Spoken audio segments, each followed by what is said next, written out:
Hey there, folks. Professor Bates here.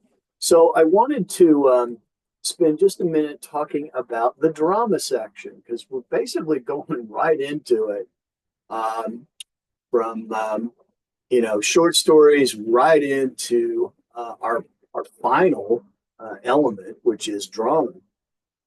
And this is a short one-act play by the playwright Susan Glaspell. Um, I wanted to talk to you just a little bit about it because, the good news is this will not take you very long to read. I purposely put a very short play and at the end of the semester, so you're not spending a tremendous amount of time having to read something. But when you first read this play, you may be going, yeah, I don't really know what was so important about that play because it is fairly simple. Let me talk to you a little bit about the background on Susan Glaspell and this play, 'cause you may not know much about it. First of all, it is based on a real story. Um, actually, Susan Glaspell herself was a native of the state of Iowa. And, she was born back in the late 1800s. She graduated from high school and she got a job as a reporter for a newspaper. Now, that was super, super unusual for the time. Um, Very few women went to college, much less sought careers like journalism. So she was like one of the few female reporters working out there. Um, and, a lot of her male counterparts were not super happy about the fact that a woman was doing their job. But she was really good at it. And she started to have some success. Now, when she, graduated from college, she got a job at the Des Moines News. And she was assigned to cover a trial. Sometimes trials are what they give to the junior reporters, and they don't think they're that important.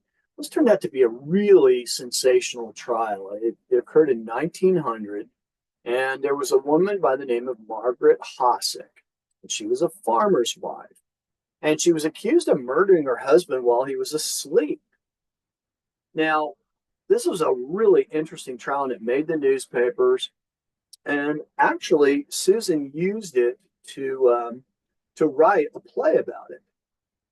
Now, in the case of the real murder, Margaret was apparently, accused of taking a hatchet and burying it in her husband's head, who was sleeping next door. She then claimed that she had no memory of what happened. She woke up, her husband was dead. There was an axe in his head and blood all over the bed. Well, the jury just didn't buy that. They said, look, we don't have any evidence of a break in, a burglar. You must have done it. So she was actually convicted of murder, but she appealed, and on appeal, the jury could not make a decision. So it was what we call a hung jury, and she actually went free. Now, you know, anecdotally, she probably did kill her husband. But, again, we didn't really have definitive proof or any witnesses of that. So Glasspool wrote a story in which she changed some of the details about the murder, but a lot of it's the same. And what I think she was really doing was trying to analyze, what would make a woman commit murder? Um, and wouldn't that make an interesting story about how women are not really seen as capable of murder? So she wrote this one act play called Trifles. And, again, it really is based on a real murder. Um, Now, again, it was originally assumed that burglars had come into the house. That must have been what happened. Um, but they just never could prove it. So, after she covered this case, Glasspool went out and she had some sympathy for this lady because she thinks maybe her husband had kind of, mistreated her, abused her. Maybe she was lonely. She didn't have anybody to talk to. And that was, something that she kind of made a big theme of the play. Um, she eventually created this play. It was put on, and it's still being produced today. It's a short play, but it's a really powerful play. So, what you're going to have to write about is some of the deep meanings behind this play, Trifles. I mean, it is a murder mystery. When we see this play, the farmer and his wife are never actually in the story. The wife is in jail, and the farmer is dead. Um, we just simply see the people coming into the house. We've got a local sheriff, an attorney, and some of the neighbors. So we've got a couple of men and some women, and they go to the house that these people lived in, trying to find any clue as to what could have happened. And you want to pay real close attention to the dialogue, the fact that the men don't seem to take the women very seriously. And really, in truth, the women are the ones who find the clue, and I'll let you find out what that is when you read the play. But the men never do find it. And they're the guys that are trained in police work and whatnot. And yet, as men, they just cannot find the real clue. Um, some of the things that this play brings up are women's issues. At the turn of the 20th century, things are quite different for women. Um, and I think that, you have to understand that in 1916, when this play was first produced, women couldn't vote in the United States. They weren't allowed to own property. Lots of things, were in the future for women. And I think Trifles really does sort of anticipate what may happen in the future for women.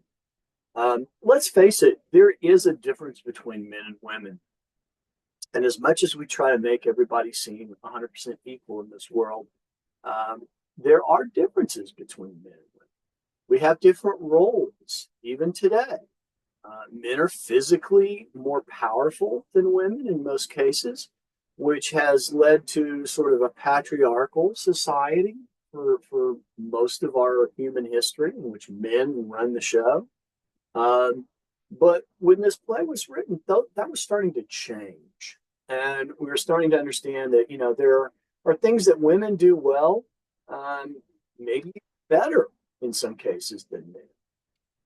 You want to think about the word trifles. The dictionary definition is something that's not very important. Um, in other words, the play sort of makes the point that men are aggressive, we're tough, we're analytical, we're self centered, but that's what it takes to run the world.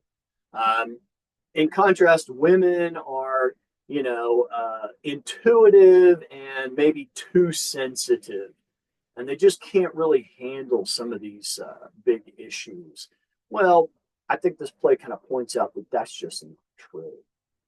That Mrs. Peters and Mrs. Hale, as women, are the ones that find the clues to solve the crime, where their husbands completely ignore the clues, never see them. There are differences.